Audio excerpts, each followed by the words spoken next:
Yeah, I'm Paul Levitt from Levitt Consultancy, and welcome to our basically monthly podcast, where we're going to be talking to lots of people throughout the industry and how basically technology can be used across within your organisation or within your sort of personal sort of life. And like today, to actually introduce our first guest for our very first podcast is Jon Hope from Sophos, who's going to be covering the threat landscape and cybersecurity. Over to Jon to give us a little bit of introduction about what Jon does, and also tell us where the name Sophos comes from. We were talking about that in the pre-game chat, weren't Yeah. we? So yeah, first of all, thank you for having me No on, problem.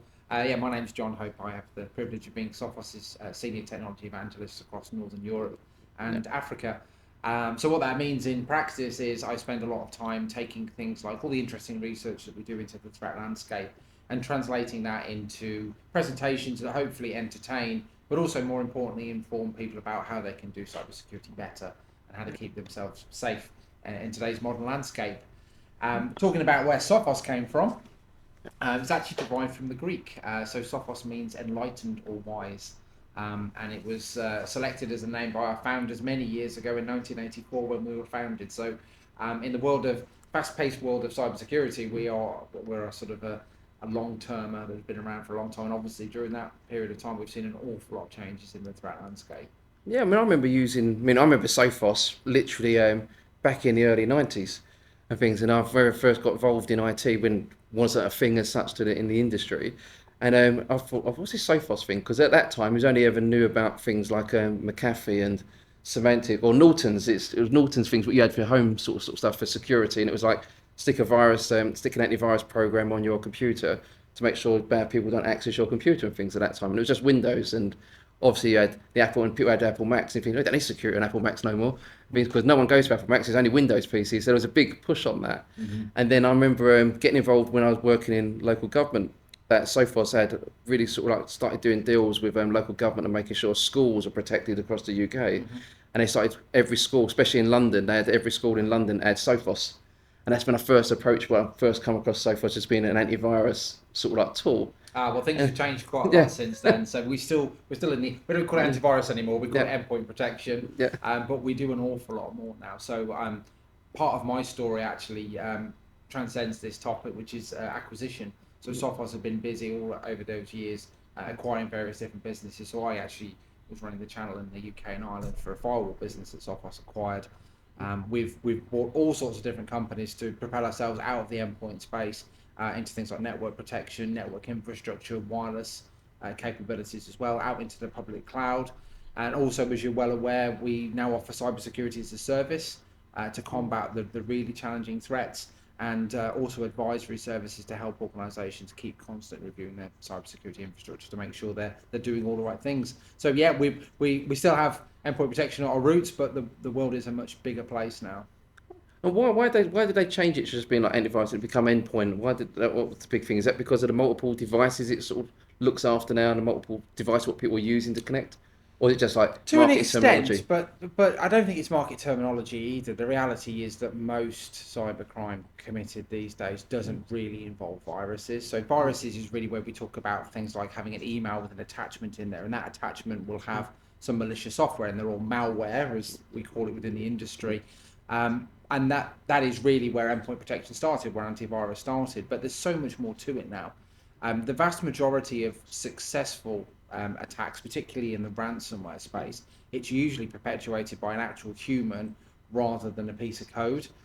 So if you talk about antivirus, you're probably missing out quite a large proportion of the functionality that is included in those kind of protection products. Just touching, you mentioned ransomware then, just Mm-hmm. touching on that, is that I remember back in, I think it was like early 2000s, no one's ever heard of ransomware Mm-hmm. at that point. And then there was all these things in the news about people basically logging onto their PCs and all of a sudden they can't log onto them no more because everything's all disappeared. Yep. Or they had to have a password to access sort of things. Mm-hmm. And I think in the early 2000s, there was a big push of if something went wrong, making sure you've got backups in place and making sure you've got full backup of all your systems. Because if you've got ransomware attacked, you need to make sure you've got to reformat everything and reinstall everything. And I think at that stage, then we come across Sophos in basically bringing out a thing called Intercept X Mm-hmm. at that sort of time. Yep.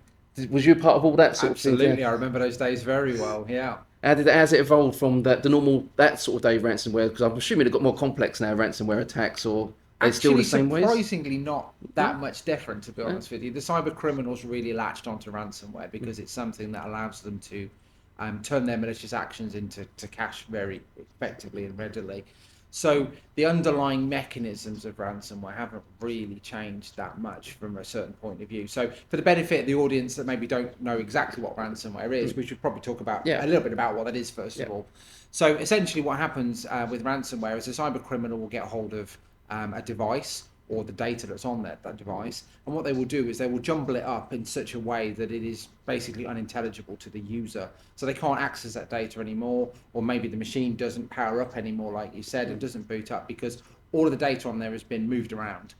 And the users will be presented with a bit of a stark choice because that data is now jumbled up. They either elect to accept that that data is lost and they're never going to be able to use it again, or they could maybe pay the cyber criminals and hope they get the data back. And what the cyber criminals are typically delivering is a decryption tool, and what that decryption tool does is basically reverse the process of putting all the data back again.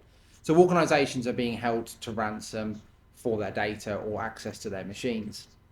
And you're absolutely right that if you have a good backup, then in theory at least, you shouldn't have to pay the cyber criminals off. But one of the things that we've observed, so we do a survey every year, the state of ransomware, which is exactly as the name suggests. We pick 5,000 organisations worldwide that have experienced some kind of ransomware incident, and we ask them about their experiences. And one of the things we consistently find is that the cyber criminals will always go after the backups because they know fine well that they're not going to get a payout if a backup exists. So they often target the backups very early in the attack chain to remove that safety net. So the victim is then still left with that choice of really accepting their data's gone or putting their faith in the criminal and hoping they get their data back. That's similar to what, I think, was it last year, where like at Marks and Spencers and some other big companies, I think they was ransomware attacked last year. Yeah, and that's actually an Yeah. example. So one of the things that has really changed is not actually the underlying mechanism of ransomware itself, but the way that cyber criminals actually get the ransomware to be delivered. Yeah. And what we've seen is a shift because technology vendors like Sophos and our peers in the cybersecurity space, generally speaking, we've all got better at protecting devices from a technology perspective. So your endpoint protection, your antivirus, if you will, is dealing with that issue at the computer level. But what the cyber criminals realized is, unlike technology, which you can fix, you can maintain, you can patch and update, you can't really do the same thing with humans. So the retail attacks that you've just talked about are actually a pretty good example of where the cyber criminals have shifted tactics, and instead of trying to target the systems themselves, they're actually targeting the humans that operate them. And like I said, unlike technology where you can update it, you can patch it, it's actually really hard to train a user. So one of the things that organizations can do to really keep themselves in a better place for security is actually to invest in training their team so that they can be a little bit more skeptical. When emails come in, just double check to make sure that it's legitimate, that the links go to the right places you'd expect, and just take that moment to take a second guess.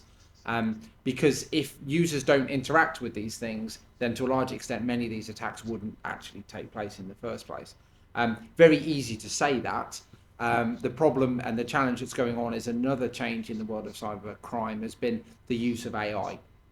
So you mentioned AI in the opening of the show. One of the places that cyber criminals use AI very effectively is in the replication of trusted brands.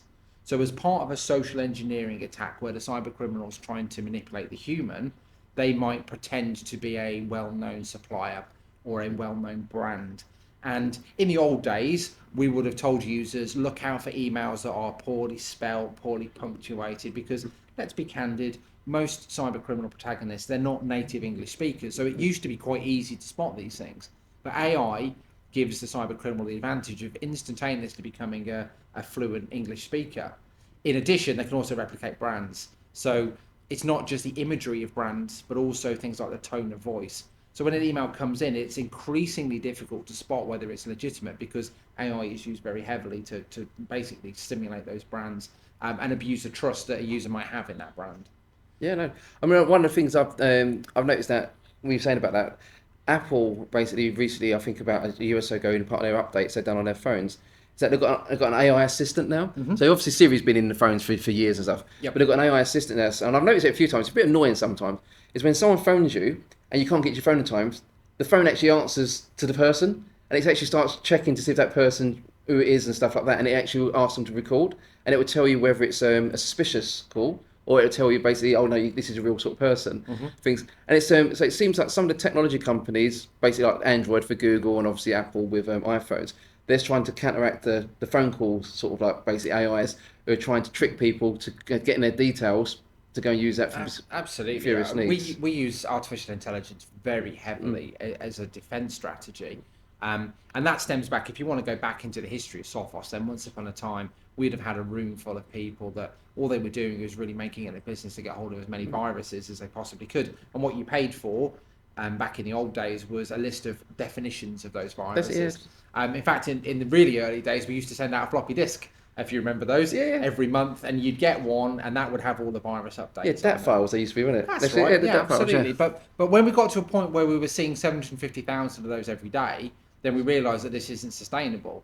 And artificial intelligence, one of the things it does very well is it can recognise groups and characteristics. So we shifted to a model whereby we were looking at the characteristics of the emails and the malware that was coming in. And if it looked very similar to something we'd seen before, then AI and machine learning can kind of figure out that it's likely to be malicious. So that's a really good use of AI. We also use AI very heavily as well to enable users to do things like threat hunts. So if an organization wants to run their own cybersecurity and they want to have these dashboards that let them go look for threats, then we can use AI to gravitate the things that are interesting that need further investigation through to the surface. Doesn't make threat hunting easy, but it's designed to kind of streamline the process. Obviously, one of the things I was thinking about then is literally, if I just want to go back, that when obviously those ransomware attacks first started and stuff like that, and obviously the organisations panicked about when it actually happened to them. And we've actually dealt with a few schools, some large academies as well within the UK, and for some reason they always get attacked over the summer because they know literally over the summer no one's really around. You've hit it out on the head. Cyber criminals always do research. Yeah. So when are you weak? When are you vulnerable? So periods like the run up to Christmas in retail, in education, when people go home for the holidays, these are all prime time. So that's not a coincidence. No, exactly. And one of the things is they asked us about preventative stuff, what we do, and we actually introduced them to a technology called fish threat. Things like that, and they like the idea of basically the same thing you said about human element is about it trains the humans to spot things, because the amount of stuff what I've done with schools across the UK for doing like online safety sessions, and I think it's online safety sessions this week I think it is as well, isn't it? Is it this? I think it's this week. It's online, safe online. Yeah. This week, and I've done loads of sessions across the UK over my time doing stuff with schools, and when you talk to them about these sort of like threats and how to actually protect themselves and the stuff here. It's 99% of people just never heard of this stuff before, or don't know how to do that. Or the other sort of percentage of people you get is the ones that it's too much security and things. I can't do my job because security is blocking me. And I think when we introduce the fish threat sort of technology to them, and it actually sort of like gives the idea of actually to train them to spot these sort of things, we notice in particularly some of these large academy trusts we work with, the issues what they was having with like ransomware attacks, or some of them had like 1 or 2, even 3 times in a year about it because they weren't protecting themselves. They just thought, let's just put antivirus in. Let's just basically put this in. Let's change our firewalls. Let's do all this stuff. But the biggest issue is the human beings. And when they started realising you've got to train the human beings to spot these things and not to do things they shouldn't be doing, it made a massive difference. And then I think we started working with Sophos on fish threat and things. And have you seen a lot of uptake in people using that fish threat technology that you guys basically provide? Absolutely, yeah. I want to talk about that. I also want to pull on the thread you mentioned there about humans as well. But let's start with the fish threat question. So yes, we have generally seen an uptake in user awareness training, whether it's ours or wherever it's sourced from. And in terms of a return on investment for cybersecurity, it's actually one of the best returns you could ever hope to make, because training your users, like I said in the conversation about ransomware, if they don't click on the things, then to an extent you're probably going to be safe as a result. But you cannot expect your users to get it right 100% of the time. So you have to then build in extra control measures. So what if the user does something they shouldn't do? And that's where we then start talking back about things like endpoint protection, about firewalls. But the reality in 2026 is that actually getting technology of any caliber from any vendor and expecting it to keep you secure is actually quite unrealistic.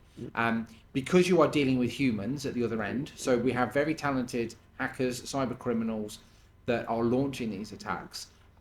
They will problem solve, they'll adjust their tactics. Humans, let's be honest, are notoriously unpredictable. So they will circumvent technology measures if you give them long enough. So this is why we talk so much now about providing cybersecurity as a service, because there are always signs that a cyber criminal has got in and they're starting to do things really as good early warning mechanisms before the really bad stuff like the encryption as part of the ransomware attack occur. So in a typical ransomware exchange, you will see the cyber criminals logging in. They will probably have stolen one of your users' identities through social engineering. You will see them move laterally, so they're looking around the estate, they're trying to find other machines that might be vulnerable. They will do things like privilege escalation, so they might find themselves in the admin space and now they're able to take full control of the machine. They might go and find your backups, and now they're an admin, of course, they could very easily delete those backups. And then they'll deploy the ransomware, and all these things, they're all precursory warning signs. And what our cybersecurity service team, so our managed detection response service team, do very, very effectively is look for those little telltale warnings that tell an organisation they're about to become a victim. And then depending on the relationship that we're going to have with this particular organisation, we might be calling them to tell them there's a problem.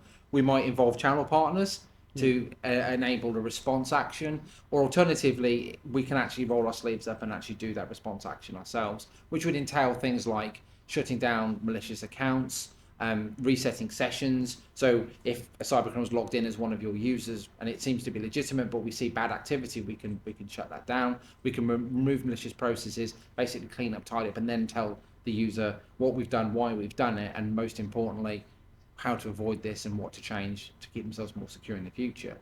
So it's really taking that discipline of looking for threats, which is really difficult, and then actually providing it as a service instead. Because the other alternative is somebody's got to go wading through all of that telemetry. And if you think about the data an average organization generates, every desktop, every laptop, every switch, every access point, the firewalls, the routers, pretty much all your pieces of software, they're all generating log files. And there might just be one or two little telltale signs, sort of indicators I've just talked about, that tell you about to become a victim. But finding that stuff is really hard. And you can take the best IT manager in the world and you can give them threat hunting tools, but it doesn't necessarily make them a threat hunter. A bit like if I go to the sports goods shop and I buy myself a set of boxing gloves, it's not going to equip me to be a fighter, right? It's not who I am. Having the tools is one thing essentially, and having the ability to use them is something different. So we typically advocate for almost every organisation all over the world that actually having cybersecurity delivered as a service is probably the best way. The other way of phrasing it is if you open up a web browser, read a newspaper, turn on the TV, you will see car manufacturers, hotel groups, airlines, banks, organisations of that ilk getting hit every single day. And if they can't do cybersecurity properly with all the resources that they've got, how would you expect the Acme Sprocket company with 15 employees to do cybersecurity properly? It's just unrealistic, isn't it? When you look at it in that context, it's just never going to work. Well, that brings me on to a point. So obviously, us as a business, we do a lot of work with Google. Like we was their first UK partner back in 2010, and we've done a lot of stuff with Google over the years. And one of the things what we've sort of had is that our job was basically getting schools and businesses to actually move from on-premise stuff to cloud-based. And a lot of people initially go to the cloud, so actually we tell them they go to the cloud and they think they're safe and secure in that cloud because they're using Microsoft OneDrive or they're using Google Drive, and they think, oh, my data's safe up there because Microsoft and Google look after it. And they don't. And we try to advocate saying, no, you need a backup for that still, because if something happens to that data, Google and Microsoft are going to say, no, it's nothing to do with us. That's your responsibility still. Absolutely. And you need to look at, so I'm sure you're familiar with the shared responsibility model. Essentially, putting your stuff in the cloud is like taking your server and giving it to somebody else to look after. So your Microsofts, your Amazons, your Googles, they're all responsible for the physical security of the device. So they're there to stop idiots like me rocking up and just physically touching the servers. But then when it comes to the sovereignty of the data that's on there and the operating system, that is still very much the user's problem. So you can't outsource that risk. So you should be protecting stuff in the public cloud in the same way that you protect something if it's on premise. So it needs endpoint protection, it needs a firewall at the edge of the network, and it needs people looking at it and monitoring it. So it is a common misconception that if I dump my stuff in the cloud, that it's going to somehow be more secure, and it's not. And that's when we get quite a lot of businesses and schools and stuff will come to us and we want the cloud to be secure, but we try to explain to them all you're really doing is you're replicating the physical environment in the cloud. So all the steps you take in the physical environment, you need to do in the cloud. Absolutely. And one of the things which is also interesting is we're talking about the security, and I've seen it across basically dealing with lots of schools and businesses everywhere. You go into some places, IT is literally an afterthought. So the IT is an afterthought. No one cares about it. They just want to get on with their jobs, so they don't care about the security. And then until they get hit with something, then you get others. Then you go to the other scenarios where literally you've got an IT manager, you've got an IT team, and security is the number one thing, and they lock down absolutely everything to a point where basically in the production environment, the people who actually got to work there, they're struggling to do their jobs because they can't, because security is in the way.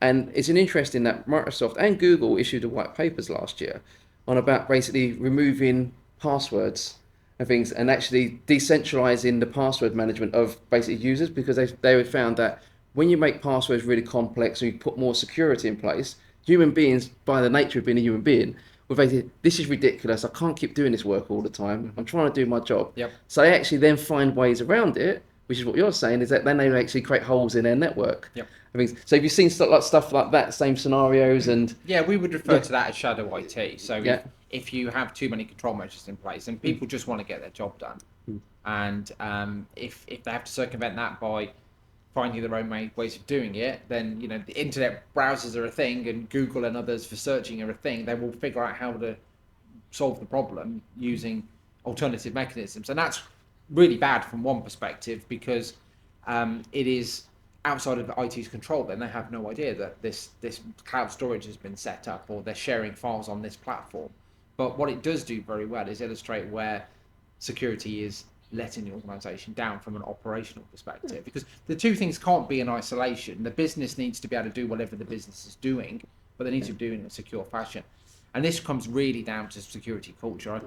When you hear me speak, I do talk a lot about security culture, because really what you want your users to feel like they're part of the security journey. IT should not be the department that is no, you cannot do this, you cannot do that. IT is there to service the users and help them, but conversely, the users are there to help security. And if you can achieve that utopian vision of everyone being able to do what they want to do in a secure fashion, then that you've won. But what you really want is when you roll out security measures like taking away passwords and adding in two-factor authentication as an alternative. IT shouldn't be like, you must use your phone to log in and this is what you must do. It should be more, we're implementing the security system because passwords are weak, passwords can be broken. This will give us a much more secure way for you to log in. And yes, I understand that it's difficult, but it keeps the business secure, thereby securing your future as well. So it's that collaboration that you really have to build in a really good cybersecurity. Well, that's where I think like passkeys are coming more prevalent now in organisations, where literally you've got your device, and as soon as you sign in, it goes, yes, you are, you put your fingerprint or iris scanner, and it literally lets you log straight in. So it does make life a little bit easier. Yeah, and that's really should always be the goal of any kind of cybersecurity solution, is to keep things secure, but also keep it usable. Yeah, although FIDO keys is a thing. I've seen a lot of people use those now as well. They have those little keys on their key rings to get in and out and stuff. But, I mean, maybe I shouldn't say this, but when you were saying that about basically obviously the human bits and about getting around the security because things make it hard. And I won't say my employer and things. People go and look at my LinkedIn, are probably going to find out who the employer was. But it's literally, I was one of the stories I had is we remember when internet first started. It was literally, you have to do a business case to get internet access because it wasn't a thing at that time, and email wasn't a thing, and then it became a thing. And there was things in our corporate IT sort of teams. They locked everything down, and they loved Microsoft and Internet Explorer at that sort of time because they can lock it all down, control what you can do. But what they didn't understand, and a lot of pushback was, people couldn't do their jobs. Yep. Because you can't do this and you can't do that, or if you needed a plugin, the days of plugins when people have to have Flash and Java, and that's all different now. So anyone that's listening out there who don't know what I'm talking about, we used to have to install plugins to actually get our browsers to work properly to go on the internet, and then basically they locked all that sort of stuff down. And I remember basically someone in where I work in literally, have you heard of this thing called Firefox? I said, no, what's this Firefox? So, you can install it on a USB key, and if you plug it into your PC, you can run the browser from the basic Firefox, plug and go. I said, really? So they showed us how it worked. And literally, half the people in my organisation had these little fire keys because they were so fed up with the IT, they was using these, plugging these in and actually just clicking in Firefox to get to the sites they needed to get access to be able to do some of their jobs. And it wasn't like legit, they wasn't being used legitimate thing, they were literally being used properly for doing jobs. It's just literally, the IT took the view of certain stuff it couldn't do. So where I was working with like schools have their own needs and their own websites and what they need to go to. But if you're working in an organisation which blocks your access to those school stuff, how can you do your job? Oh, yeah. So the idea was what they were saying, oh, this is what they've done. And it affected lots of other different teams themselves. So there was this stuff. And then eventually, they had basically, where corporate I had done, they actually got more engaged and they created teams to actually work with local teams within the areas to actually just go through basically what do you actually need. And they actually started listening things. But now, going fast forward from that, like basically 20 years onwards, I still see that happening. Literally, It you go sounds to an awful lot places. protected browser, actually, to be honest. Yeah. We should talk about that in a second. Yeah, exactly. Yeah, but it's actually it's just literally people at the top. They don't actually engage with the rest of their staff or the rest of their organisation. See what is it you need, and then see if they can fit the security around that and train the people appropriately. I mean, I think I was telling you earlier on is that this week I was listening in on my service team and things and the amount of some calls that come through and it's people can't do certain things. And it's, oh, they should be able access to this. What do I need to do? And I hear it and I'm like, well, why don't you just basically tell the person they shouldn't be doing it? And lots of people we seem to deal with that always want to use technology as a way of basically creating that sort of layer of control, saying, no, you can't do it because technology game. And I think there's two sides of the story for that. And I think one of the things, and I could be totally wrong, I could be going on my high horse here, is that people don't like confrontation sometimes in the workplace or confrontation literally in a school and learning environment, especially some with children. Like if you basically tell a child off, oh, I've got to deal with that parent now who's going to come up and complain and I don't really want to deal with this. Things. If technology can stop it though, I can turn around and say that's IT, nothing to do with me. And we have that type of environment and things. And I think sometimes we're losing the humanity side of things to actually teach people why they shouldn't be doing something and stuff like that, making that bringing that bit of secure sort of things in. Comes back to that collaboration story Exactly. about understanding why you've got restrictions in place, but also understanding what the business needs are. Yeah. So circling back to what you were saying about the browser, that does sound so. Fast forward to 2026. Yeah, workspace. You're going to talk about that. There we go. Yeah, exactly. Yeah. So what we've just released is an isolated browser, and what that essentially means is that given 90% of your work in a company is happening on a web browser, if you feel like you've got your CRM system there, you've got your ERP is there, and obviously you're using the web to browse to gain knowledge. We've actually created a solution where the browser is completely isolated from the rest of the computer. And the idea is that cyber criminals then can't use the browser access as a mechanism to get around the rest of the estate. So it's a very, very powerful way of containing that threat. And what it does, it presents all of the things that a user should be doing and will fit into their workflow in that protected browser space. So it actually facilitates, as a business enabler, it facilitates access to all the things that they need. The nice thing is because it's an isolated browser, then it will work from anywhere. So you can be working from home, you can be working from the field. You can actually give it out to contractors. So if they're rocking up with their own devices, obviously you don't trust that device, you don't really want to give it network access, but you can give it access through this protected browser. So that story that you've just talked about from all that time ago actually still has some relevance today. Maybe not so much as a circumvent tool, but actually a way of delivering the web-based resources that a modern hybrid workforce would need in a secure way. Yeah. Well, that goes back further. When years ago you used to have green screens, you had like one big mainframe, and the only PC you can use was that, and that's all you could do on it. I think to that degree. But what was interesting when you were saying about the browser and the protected browser? Mm-hmm. So you're talking about the future time. I keep saying let's go back, and one of the things I was just thinking back in 2010, I was introduced to Chromebooks. Okay. For the very first time. Yep. And I thought absolutely fantastic. Mm-hmm. And I brought them into my business. All my staff absolutely moaned at me, didn't want to use Chromebooks, only want to use Windows. I said, no. We work with Google. Google helps us, and basically we're an evangelist business for Google to say this is why people should use Google Workspace. Or it wasn't Google Workspace at that time, it was Google Apps and things. Then it became G Suite, and then now it's called Workspace. But we worked with basically businesses and the schools for that. And I looked at Chromebook, thought brilliant.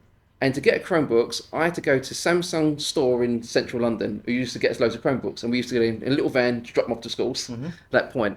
And I remember talking to large distributors,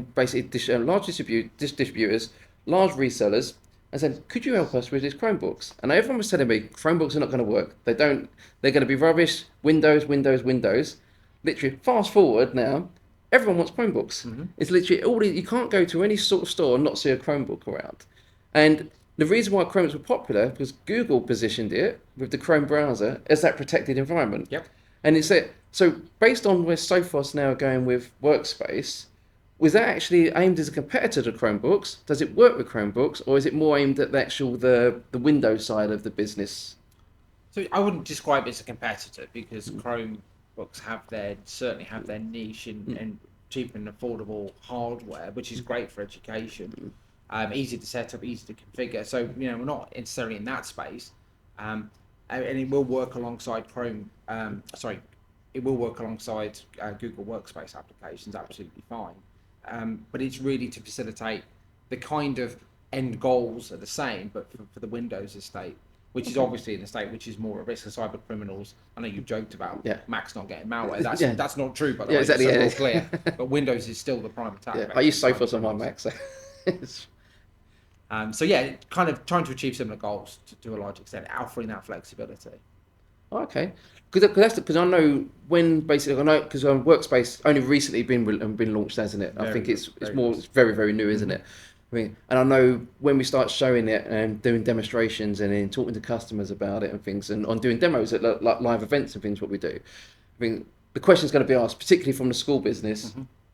Why do I need this? I mean, I've got Chromebooks, does this here, and I've got a few Windows machines, and I might be using a thing called Google Windows Credential Provider, which is like GCPW, which is literally Google's way of managing a Windows machine. And the only way they manage it is by you have to install the Chrome browser on it, and it effectively becomes a managed Chrome browser on the Windows. But it's one application on that Windows machine. And so I'm thinking that with Workspace, and you can tell me if I've got this totally wrong, I'm thinking with Sophos Workspace is that you basically, Sophos Workspace become the app is the kiosk for a Windows machine. And within that app, you have like the Google sort of stuff sitting in there with all the apps and things. And whatever other resources they might need to access. Exactly. You're on the button, absolutely. To stop people basically either side loading or loading stuff. It's more for preventing the cyber criminals and the insider threat, but it works both ways actually. Again, it's that thing in the workplace, isn't it? If you can't do something because an app's not available for you, people go and search online and they find these apps, and then all of a sudden, even though like things get blocked from downloads, sometimes they don't, and they appear or they have to bring them on a stick and things like that. I mean, so is there anything else we need to be aware of, like which is coming out in the future and things like from basically like Sophos' point of view? I think we are talking about like penetration testing and things like the real human sort of like penetration testing. I think you were telling me about sort of like hard testing and things where you break into buildings and things and check all that sort of stuff. Absolutely. So our goal has always been obviously to enable the end users to keep themselves as secure as possible, and that is a combination of technology and also human factors. So we are introducing the skilled human set to be able to do things like penetration tests as well. So what that entails, again, if you're not familiar in the audience, that is all about looking for the same loopholes that a cyber criminal would want to exploit. So that can be looking at your estate from the outside world and seeing, well, where are the windows that are left unlocked? Where are the doors that are not fitted with appropriate locks? There's that kind of concept, looking for the gaps that a cyber criminal would want to exploit. We also can conduct internal penetration tests. So that's basically simulating if the cyber criminal got in, what could they find if they're inside? So that's all from a digital perspective. But then the bit I was talking to you about is a bit of a niche service, which is physical penetration testing. So take ourselves out of the digital world, but how could you break into a building? Like, how would you socially engineer your receptionist to let you in?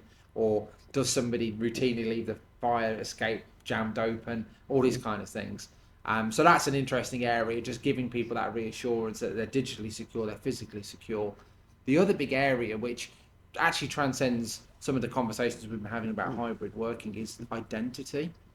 So as I mentioned before, one of the really common attack vectors that cyber criminals use now is to socially engineer credentials out of a user. So your username, your password, or engineering an active session out of you so that they can use your identity to then get into the organization.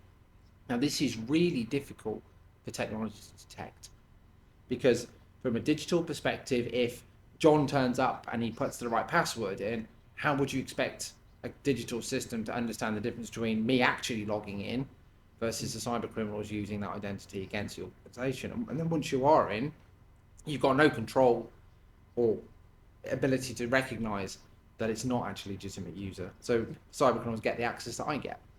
So this is a real challenge. So one of the things that we've also introduced is a product called Identity Detection and Response, and it does three things. The first is to make sure that users are not overprivileged.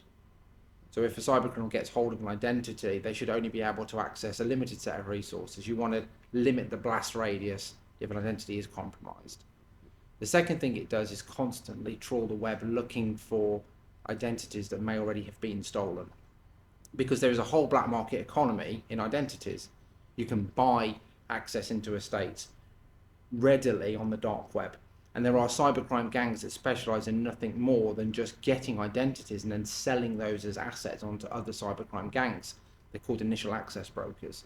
So looking to see if those identities are out there, because obviously if your identity is out there, it is only a matter of time before somebody pays for that identity and then they're using it against your estate. And then the third piece of the puzzle is trying to solve that really difficult technology challenge of working out if what we're seeing when a user does log in successfully is actually legitimate. So looking for suspicious login behaviors. So I use a Mac. Now, if all of a sudden I log in with a Linux machine, I'd want my security to go, well, hang on a minute, John's a Mac user. Why is a Linux machine present with his identity? That's a good example. Yeah. Or John works from home. So this is his typical IP address. All of a sudden he's rocking up in Moscow. That doesn't seem right. And it's building in those detection measures. So you get this kind of trilogy of results. You make sure you're secure from the get-go because you're not overprivileging.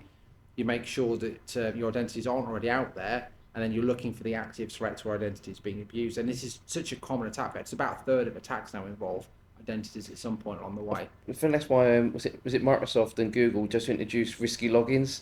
I think last year, whatever they put something in place, not as obviously it's there as basically as a standard. And I think actually, if you're a personal user, I remember actually. So I remember I was helping my aunt with something, and I know her password to help her with her stuff because she's like basically a lot older and things and struggles with some of the digital age, and I logged in basically to help her basically pay one of her council tax bills, and then she got an email on her phone. It's going, someone's logged in my account. She goes, who's logged in my account? I said, it's me. Yeah. But she got a risky login because basically the PC she used all the time, I was literally doing it while I was away, but she needed some help with something because she phoned me up. Yeah. And because I'd done it from different things, she got the notification. So it's like that type of thing. That's exactly the kind of technology we're looking to deploy with ITDR because identity is the new battleground. In the old days, everybody, of course, used to get in the office and everyone was all together and you knew where they were. But now your apps are out online and your users are out online as well. So it's really difficult to expect any other technology control to be able to help. So identity detection response is going to be a big thing for 2026. Yeah, when I do stuff with college and stuff, I've been, again, this identity sort of theft and the dark web and things where people sell and sort of like sell and stuff like that. When I do stuff with college, the amount of sort of like basic students I talk to, and I explain to them about when you use a product and it's free, you need to start realizing you're the product. Yep. I think because the reason it's free is because you're giving your data willingly to someone to do something. If you're buying a product, you actually are using that product, and that data is a little bit more not going to be, unless you don't read the terms and conditions, like loads of that. If you just scroll through it really quickly and just press the button and say, yeah, I accept this. And then basically that data then goes off. And I've done stuff with online safety, and I've basically shown them a website. I don't know if you come across it, 192.com. I think if you go to that website and you put someone's name in, or like some of your friends, you'll find in there's loads of details about you as an individual. Okay, you have to pay to get into the service, but it gives you enough snippet about, oh, that is that person. And if someone is looking for that sort of person or doing something, obviously they shouldn't be doing that, but if they're looking for that sort of person to check that email address is correct and things, they've only got to pay 192.com to give access to it. And one of the things I sort of like tell people about is basically go and check on 192.com like periodically to make sure if you're on there. If you're on there, they've got a legal requirement where they basically, it's a little form you fill out, and you put the information in and you prove who you are, and they have to remove it within so many hours of you actually putting it through. And I was told that about this, I never knew about the website and things to basically a few years back, and I've done some work with the Susie Lamprey Trust, and they told me, so anyone who's ever been a victim like of stalking and things like that, they tell people to go and look at this website. And I just think it's like outrageous sometimes there's actually places like that. You'd be amazed. And that's only one. So you've just described what cybercriminals would determine as open source intelligence gathering. So if a cybercriminal is going to attack an organisation, they're not just going to randomly send them an email that I have a rich uncle with X number of $1 million in the bank. They are going to work out where they are, who their suppliers are, who the senior people are in the organisation, and their social engineering attack is going to mirror all of those things, because what they want to do is build a reality that matches that user's expectations as much as possible, so it seems convincing. One of the things we do is, in fact, we could tell you what, as a bit of a thank you for people listening to the podcast, we could offer a threat profile assessment free of charge. Okay. And what that actually entails is us looking to see, for that individual, for that organisation, what can we find about them online? What could a cyber criminal detect and use against the organisation? And obviously, knowledge is the first step to doing something about it, to making sure their identities aren't there, that information isn't being shared out. So all they've got to do is drop you an email with their details on there, and we can take it from there. And that's just, as I say, thank you for listening to this. No, I really appreciate that. And actually, that ties in with literally just before Christmas, I think it was, Google announced they got rid of the dark web monitoring service, which lots of users had as part of their Gmail account. You sign up for it, and Google went and monitored the dark web for you, and they told you if your credentials got breached and things. So we've actually seen a doubling of the credentials being stolen. So that's a really bad time to do that, because that marketplace is growing and growing. Yeah, so I can't understand why they've done it, but yeah, done it. So I really appreciate that offer, John. Really, we'll take you up on that. No worries. Things. Before we finish off, I've got to ask you one thing, though. What's one of the craziest things you've seen in security, though? In all your time in the industry, has there been one thing that sort of stands out? It's a bit of a sad story, actually, but one of the other aspects to do with Sophos is called incident response. So this is where organisations have already been a victim of cybercrime, and they call us up for help. And they're typically not our customers, but whatever protection they've got in place, they've experienced a breach, and they call us up looking for help. And I distinctly remember this individual calling us up and saying, well, I'm going to invoke my incident response plan, but I wanted to talk to you and get some guidance. I'm just going to go and download my incident response plan off the server. And then you could, although it's a telephone call, you could just hear them sort of go through the motions of, I can't get my incident response plan because it's been encrypted on the server that's just been attacked. And it's one of those things that actually, in the cold light of day, it sounds really obvious. You physically print your incident response plan because you can't trust anything with a plug on the end of it, because the cyber criminals could attack it. Yeah. And that was really quite sad. I'll give you one other as a bonus as well. So we did have one organisation, and this gives you an idea about the kind of calibre of research a cyber criminal will do. They were hit with a ransomware demand, having all their data encrypted, and they turned around to them and said, you've asked me for the equivalent of £900,000, and I'm a small, funnily, if it's another manufacturing company, so we're a small manufacturing company, we don't have that kind of money. So they tried to negotiate with the cyber criminals to bring the demand down. The cyber criminals just sent them back a screenshot of their certificate of insurance, which they'd stolen from the server, and said, look guys, you're insured for £1 million, so just pay us the money. And it's just incredible that they would go to that level of research to know exactly what the demand should be to make it the most appealing option to pay them. So yeah, nothing surprises me anymore, but those are two examples that I would take of. One is an unfortunate life lesson, the other one is just showing how ruthless the criminals can be. So what would one piece of advice be then before we close down the show? Like one piece of advice? Probably back to the humans. Train your users. Just invest in your users. Your users are part of your security team. Your users aren't part of the problem. They are part of the solution. Would be my key takeaway. No, thanks, John. Yeah, because I think that's the thing, isn't it? That in the digital age we're all in now, and things like that, it's literally we've become too reliant on sort of technology, and we do sort of forget humans are part of that sort of process, and we need to invest a bit more into those. Absolutely, humans are part of the solution all the way through. So you train your users, and then you have humans looking at your telemetry. Ideally, it's a service. Yeah, well, to be fair, when we look at the other side, we look at the attackers, they're humans anyway. They're not going to be an AI. It's going to be some humans behind the scenes. As it stands today, humans are still smarter than tech, so yes. Humans everywhere, yeah. As much as I'm into technology, humans are part of the problem in terms of the cyber criminals, but they're a massive part of the solution. Thanks, John, for actually coming today. My pleasure. Really appreciate your time with us on our first podcast. If you like sort of content what we discussed today with John from Sophos, basically, please feel free to like, subscribe, and share this. Share our podcast through all the different sort of like platforms what you might be using. I also would like to say thank you for Chelmsford Community Radio for actually hosting us and helping us put all this together. and hopefully this is going to be a good monthly show for people to join.